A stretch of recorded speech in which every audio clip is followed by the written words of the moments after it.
آدم علیہ السلام کا آخری وقت ہے. حضرت شیش علیہ السلام کو بلایا اپنے بیٹے کو اور بلا کے فرمایا بیٹا جب بھی کوئی ضرورت پڑے, کوئی حاجت ہو, کوئی مشکل ہو, اللہ سے مانگنا. ہر معاملے میں اللہ کو پکارنا. اللہ یہ حاجت روا ہے, اللہ یہ مشکل کشا ہے, سب کی بگڑی بنانے والا وہ ہے کہ اچھا ابا جی. اور فرمایا دعا کے اخیر میں اول میں ایک ایک دفعہ درود شریف پڑھنا. حضرت محمد کریم صلی اللہ علیہ وسلم کی ذات اقدس پہ شیش علیہ السلام نے پوچھ لیا ابا جان دعا مانگنا, تو سمجھ میں آ گیا یہ کون ہے جن کی ذات پہ آپ درود شریف پڑھنے کے لیے فرما رہے. فرمایا میرے بیٹے شیش میں جنت میں رہ کے آیا, جنت میں وقت گزار کے آیا, جنت میں سونے چاندی کی اینٹوں کے مکان ہے, ہر مکان کی دروازے پہ, ہر سونے کی اینٹ پہ, ہر نہر کی پل پہ, ہر درخت کی پتے پتے پہ میں نے محمد کریم صلی اللہ علیہ وسلم کا نام دیکھا ہے صلی اللہ علیہ وسلم.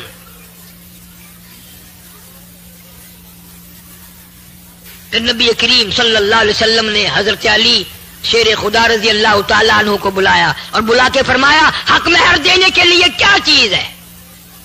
نے کہا جی میرے پلے کچھ نہیں. فرمایا یہ زرہ جو ہے زنجیروں کی کڑیاں جوڑ جوڑ کر ایک کرتا بنایا جاتا تھا, وہ پہن کر پہلے زمانے میں جنگ کرتے تھے, تلوار اثر نہ کرے, تیر اثر نہ کرے.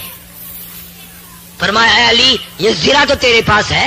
انہوں نے کہا ہاں جی یہ تو ہے. کہ یہی بیچا, بازار میں گیا, آگے ایسا کاروباری ملا, ایسا وپاری ملا, ایسا آڑتی ملا, ایسا دکاندار ملا, جناب سیدنا عثمان رضی اللہ تعالیٰ عنہ. پوچھا ہے علی بازار میں کیسے خوش خوش پھر رہے ہو؟ کہ آج میری شادی ہے خاتون جنت سے اور یہ زرہ بیچنے آیا ہوں, آؤ سودا کریں گے. حضرت عثمان نے سودا کر لیا, 480 درہم میں سودا ہو گیا. جب حضرت علی اٹھ کے جانے لگے پیسے بھی دے دیے اور زرہ بھی واپس دے دی.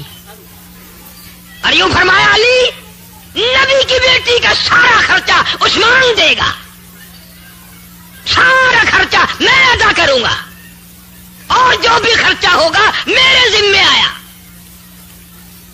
آج تو کسی کی شادی پہ 2 روپے پھینک آئے قیامت تک یاد رکھتا ہے, 5 روپے اگر دے آئے نوندرا یاد رکھتا ہے. تمہیں آج تک پتا نہیں شادی کا سارا خرچہ حضرت عثمان نے دیا. یوں ہی تو نہیں غنی کا لقب دیا مدنی کریم صلی اللہ علیہ وسلم نے. اور پھر حضرت علی نے جو لا کر پیسے رکھے ہیں ڈھیر لا دیا. تو آپ صلی اللہ علیہ وسلم نے پوچھا یہ زیرہ بھی لے آیا اور اتنے سارے پیسے بھی لے آیا؟ حضرت علی نے عرض کیا جی ایسا تاجر ملا, ایسا دکاندار ملا, ایسا آڑتی ملا, ایسا کاروباری ملا, اعلان کر دیا خاتون جنت کی شادی ہو خرچہ میرا ہوگا. آپ صلی اللہ علیہ وسلم ان پیسوں کو الٹ پلٹ کر رہے ہیں اور خوش ہو رہے ہیں اور یوں فرما رہے ہیں عثمان آج کے بعد تجھے کوئی عمل نقصان نہیں دے سکتا. عثمان وہ ہے, اتنا بڑا سخی عثمان. ابن عباس رضی اللہ تعالیٰ عنہ فرماتے ہیں میں نے حضور کریم صلی اللہ علیہ وسلم کو خواب میں دیکھا کہ آپ ترکی گھوڑے پہ سوار ہیں, بڑا اعلیٰ درجے کا لباس زیب تن فرمایا ہوا ہے اور اجلت میں ہے, جلدی میں ہے. تو ابن عباس کہتے ہیں میں نے عرض کیا یا رسول اللہ صلی اللہ علیہ وسلم تشریف رکھو, بہت دنوں میں زیارت ہوئی. فرمایا مجھے بڑی جلدی ہے, عثمان کا آج ایک جنت کی حور سے میں نے نکاح پڑھانا ہے. حضرت عثمان کا جنت کی حور سے نکاح پڑھانا ہے. کیوں؟ آپ نے فرمایا اس لیے کہ مدینے میں قحط تھا, کال پڑا ہوا تھا, مدینے کے لوگ بھوکے مر رہے تھے. 100 اونٹ حضرت عثمان کے غلے کے آئے ملک شام سے اور مدینے کے بازار میں لا کے بٹھا دیے, غلہ اتارا. مدینے کے دکاندار آئے. اللہ ہر مسلمان کو مدینے پاک کی زیارت نصیب فرمائے اور مدینے کی موت عطا فرمائے, مدینے میں قبر کی جگہ نصیب فرمائے. 100 اونٹ غلے کے لدے ہوئے مدینے میں آئے, غلہ اتارا. مدینے کے دکاندار آئے, مدینے کے تاجر آئے. کہا عثمان ہم خریدار بن کے آئے ہیں, کہ اچھا بتاؤ کیا دو گے؟ کہ بھائی 10 کے مال کے 11 دیں گے۔ کہا نہیں مجھے زیادہ ملتا ہے۔ وہ کہنے لگے 10 کے مال کے 12 دیں گے۔ کہا نہیں مجھے بہت ملتا ہے۔ کہ بھائی 10 کے مال کے 13 دیں گے۔ فرمایا مجھے زیادہ ملتا ہے۔ تو وہ دکاندار اکڑ کے کہنے لگے یار مدینے کے سارے دکاندار تو ہم کھڑے ہیں، وہ زیادہ دینے والا کون ہے؟ سامنے کیوں نہیں آتا؟ وہ کون سا دکاندار ہے؟ کہاں کے رہنے والا؟ فرمایا من جاء بالحسنتی فلہ عشر امثالھا، خدا کہتا ہے جو میرے نام پہ صدقہ کرتا ہے میں اس کو 10 دنیا میں اور 70 آخرت میں دیتا ہوں۔ تم گواہ ہو جاؤ میں نے ان 100 اونٹوں کے سارے غلے کو بمائے اونٹوں کے اہل مدینہ پہ صدقہ کر دیا، سارے اہل مدینہ پہ صدقہ کر دیا میں نے۔ یہ اس دن حضرت ابن عباس نے خواب میں حضور کریم صلی اللہ علیہ وسلم دیکھا کہ عثمان نے آج ایسا صدقہ کیا، عثمان نے آج ایسی خیرات کی ہے، آج عثمان نے اتنا بڑا دان کیا ہے کہ حضور صلی اللہ علیہ وسلم اس کا نکاح پڑھانے جنت میں تشریف لے جا رہے ہیں۔ کون مقابلہ کرے گا صحابہ کرام کا؟ سخاوت میں نہیں مقابلہ کر سکتا، بہادری میں نہیں، دلیری میں نہیں، ایثار و ہمدردی میں نہیں، قربانی میں کون مقابلہ کرے؟ اور یہ جوان تو عجیب قسم کا جوان ہے۔ اللہ اکبر اللہ اکبر۔ ایک بات تو سوچو، کیا وقت ہوگا جب حضرت عثمان رضی اللہ تعالیٰ عنہ بارات لے کر نبی کے دروازے پہ تشریف لائے ہوں گے۔ دروازہ نبی کا ہے، دلہا عثمان بن کے آیا، گھوڑ عثمان ہے۔ اور کبھی یوں دیکھو دروازہ ابو بکر صدیق کا ہے اور گھوڑ بن کے نبی آیا کھڑا ہے۔ افسروں کی اگر شادی ہو تو بارات کی خدمت کے لیے پولیس آتی ہے، فوج آتی ہے۔ تم سے پوچھتا ہوں جب نبی کی شادی اما عائشہ صدیقہ سے ہوئی کیا ہاتھ دھلانے کے لیے فرشتے نہ آئے ہوں گے؟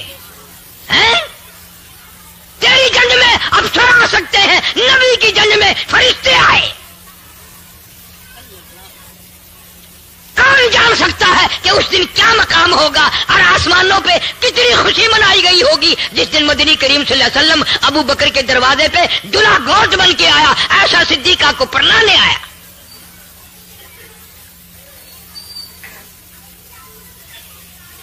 عجیب گھرانہ ہے، ساری زندگی گزر گئی، چٹی داڑھی ہو گئی، قبر میں چلے گئے، نبی کے گھر کی پہچان نہ ہوئی، نبی کے در کی پہچان نہ ہوئی، نبی صلی اللہ علیہ وسلم کے مرتبے کی، صحابہ کرام کے مقام کی پہچان نہ ہوئی۔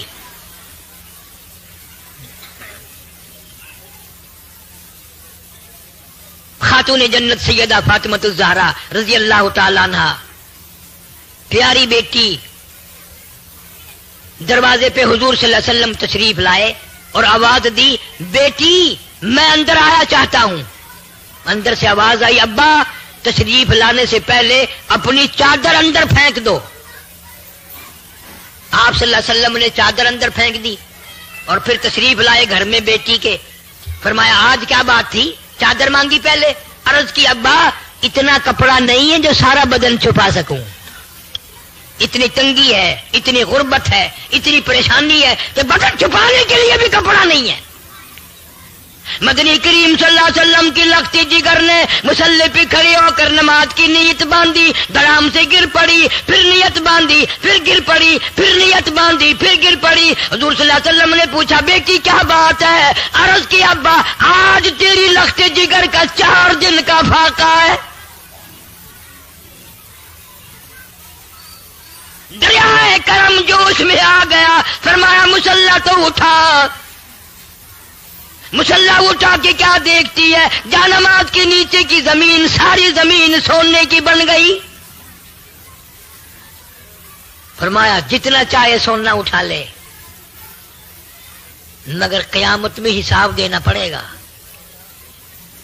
تم ہوتے یا میں ہوتا گڈڑی بند لیندے او ڈٹھا ویسے قیامت دا حساب و کتاب، ہوں تو سونا مار گھنو کم آسی، اساں بھوک مردے پئے ہیں تو آنکو قیامت دے حساب دی پئی ہے۔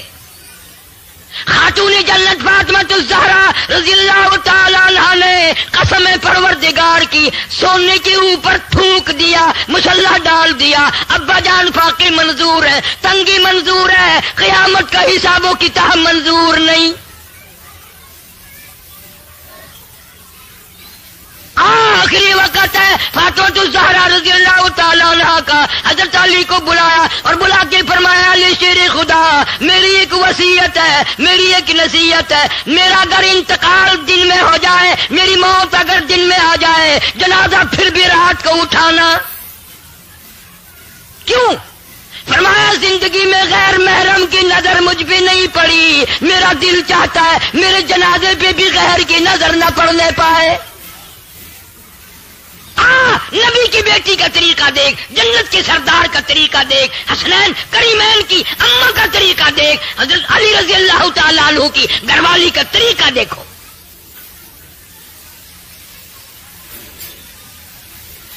پھر اللہ نے کتنا بڑا انعام کیا، کتنا بڑا اکرام فرمایا۔ شاہ عبد العزیز محدث دہلوی رحمت اللہ علیہ لکھتے ہیں، قیامت کا میدان ہوگا، پلسرات لگی ہوگی، 500 سال کا سفر اس پل سرات کی چڑھائی ہے، اور 500 سال کا سفر برابری ہے، اور 500 سال کا سفر لہائی، 1500 سال کا سفر ہے۔ شاہ صاحب لکھتے ہیں، پیغمبر گزریں گے، رسول گزریں گے، نبی گزر رہے ہوں گے، صحابہ کرام گزریں گے، قطب گزریں گے، ابدال گزریں گے، بڑے بڑے ولی گزر رہے ہوں گے۔ قیامت کے میدان میں ایک فرشتہ اعلان کرے گا، یا معاشر الانبیاء والاولیاء یغضوا من ابصارکم، او آدم صفی اللہ، اے نوح نجی اللہ، اے ابراہیم خلیل اللہ، اے اسماعیل ذبیح اللہ، اے موسیٰ کلیم اللہ، اے ایوب علیہ السلام، اے یوسف علیہ السلام، تمام رسول بھی، نبی بھی، پیغمبر بھی، قطب بھی، ابدال بھی، اپنی نگاہوں کو نیچی کر لو، فاطمہ الزہرا پلسرات سے گزرنے والی ہے۔ آنکھیں بند کر لو، نبی کی بیٹی پردہ دار پلسرات سے گزرنے والی ہے۔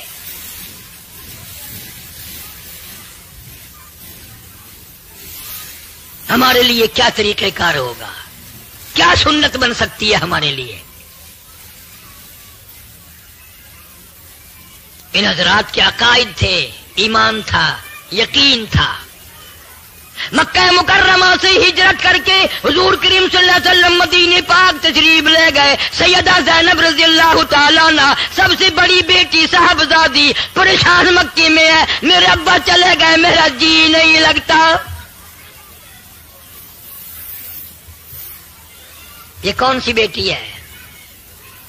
صحابی کہتا ہے، میں مسلمان بھی نہ تھا، میرا باپ بھی مسلمان نہیں تھا، ہم جانتے بھی نہیں تھے اسلام کیا ہے، ہمیں معلوم بھی نہیں تھا کہ نبی کون ہوتا ہے۔ کہتا ہے سودا سلب خریدنے کے لیے میں اپنے باپ کے ساتھ مکے میں آیا، میری آنکھ نے دیکھا مکے کا بہت بڑا گراؤنڈ ہے، بہت بڑا میدان ہے، مکے کے جوان ہیں، سردار ہیں، بہادر لوگ ہیں، کسی کے ہاتھ میں روڑا، کسی کے ہاتھ میں ہڈی، کسی کے ہاتھ میں پتھر، سارا مکہ مارنے والا، ایک یتیم مکہ صلی اللہ علیہ وسلم مار کھانے والا، سارے مار رہے ہیں۔ اتنا مارا، لباس مبارک بھی خون میں تربتر ہو گیا۔ روکنے والا کوئی نہیں، ٹوکنے والا کوئی نہیں، پوچھنے والا کوئی نہیں۔ میں تجھے بتاؤں، ارشاد فرمایا 23 برس میں ایک ٹائم بھی ایسا نہیں جو میں محمد صلی اللہ علیہ وسلم نے پیٹ بھر کے کھانا کھایا ہو۔ خدا کی قسم، 2 پتھر بھوک کی وجہ سے پیٹ پہ باندھ کر اللہ کے نبی نے قرآن کی تلاوت فرمائی ہے۔ آج تم ہزاروں نعمتیں کھا کر، ہزاروں نعمتیں پی کر، ہزاروں نعمتیں گلے کے نیچے اتار کے اللہ کے قرآن کی زیارت کو بھی تیار نہیں۔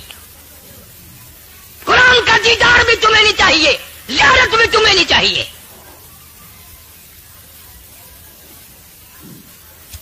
ہم روتے ہیں پھر ہماری اولاد اچھی نہیں، گھر کا ماحول اچھا نہیں۔ ماحول کیسے بنے گا؟ تم نے خود بگاڑا ماحول کو۔ چھوٹی چھوٹی معصوم بچیاں، چھوٹے چھوٹے بچے ٹی فلم دکھا دکھا کر تم نے اپنی بچیوں کو بدماش بنا دیا. تیرے گھر میں غیرت کہاں سے آئے گی؟ شرم کہاں سے آئے گی؟ محبت کہاں سے آئے گی؟ تم نے معصوم بچیوں کا پردہ اتار دیا. تم نے معصوم بچیوں کے دلوں سے دماغوں سے شرم حیا کا پردہ نکال دیا. کون تمہیں سمجھائے گا؟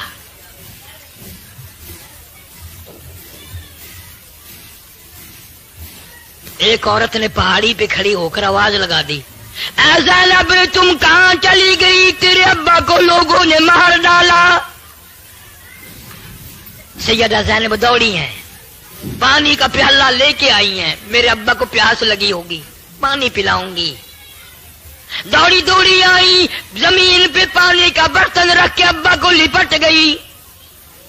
او مکے والوں، امام الانبیاء کو نہ مارو، شہنشاہ کائنات کو نہ مارو، دو جہان کے سردار کو نہ مارو. او مکے والوں، اللہ نے قرآن میں جس چہرے انور کی مکھڑے کی قسمیں کھائی ہے، اس مکھڑے پہ پتھر نہ مارو. مکے والے شرما کے چلے گئے. حضور کریم سارے زور سے کہہ دو صلی اللہ.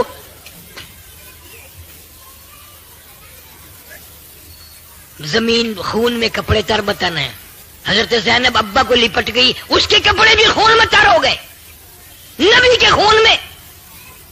آپ صلی اللہ علیہ وسلم زمین پہ بیٹھے، سیدہ زینب کا لایا ہوا پانی اٹھایا، منہ میں پانی لے کر کلی جو فرمائی. سیدہ زینب کہتی ہے میرے ابا کے منہ سے بھی لہو آیا. آج قرآن کے لیے کون مار کھائے؟ آج اللہ کی توحید کے لیے مار کون کھائے؟ ختم نبوت کے لیے مار کون کھائے؟ صدیق کی صداقت اور فاروق کی عدالت، عثمان کی سخاوت اور حضرت علی کی شجاعت کے لیے کون مار کھائے؟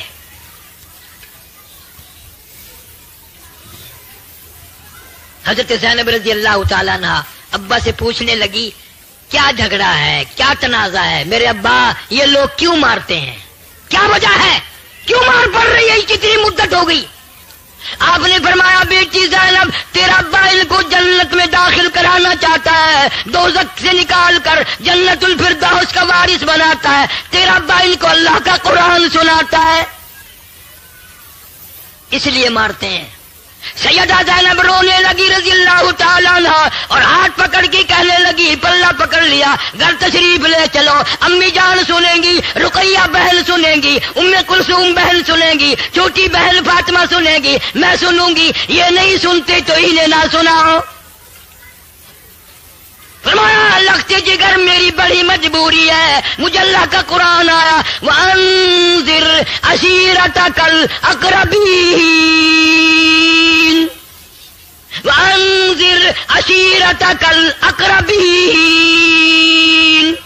میرے اللہ نے حکم دیا میرے محبوب کریم صلی اللہ علیہ وسلم پتھر کھاتا جا، مار کھاتا جا، میرا قرآن سناتا جا. میری جان ختم ہو سکتی ہے، میں اپنی جان مکا سکتا ہوں، اللہ کا قرآن نہیں میں چھوڑ سکتا. آج ہم سب چیزیں چھوڑتے ہیں. اصل تو نماز نہیں پڑھتے، مرد عورت حج بھی کر لیتے ہیں، نماز نہیں پڑھتے. دیکھو کتنی گناہ کی بات ہے. بیت اللہ کی زیارت کی، حضور صلی اللہ علیہ وسلم کے روضہ اقدس کی زیارت کر کے بھی شرم آتا نہیں، نماز نہیں پڑھتے. اور اگر کوئی پڑھتا بھی ہے تو نمازی نہیں مرتا، بے نماز ہو کے مرتا ہے. 2 دن پہلے، 10 دن پہلے، 4 دن پہلے نماز کا بیڑا غرق کر دیتا ہے. میں تو بیمار ہوں، اسپتال میں ہوں، اسپتال میں نماز کیسی؟ اور یہ خیال نہیں آتا بہت ممکن ہے کہ میرا آخری وقت ہو، نماز تو پڑھتا پڑھتا جاؤں.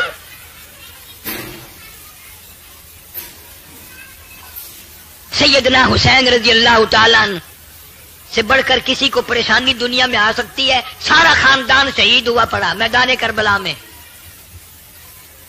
حضرت علی اصغر سے لے کر قاسم ابن حسن تک سارا خاندان آنکھوں کے سامنے ڈھیر لگا ہوا ہے. وہ حسین پھر بھی نماز کا فکر ہے، پھر بھی نماز کی جستجو ہے، دعا مانگ رہے ہیں یا اللہ سجدے میں موت آئے، مجھے شہادت بھی چاہیے اور سجدہ بھی چاہیے، تیرے دربار میں سجدہ کروں گا، اس حال میں میری موت آ جائے.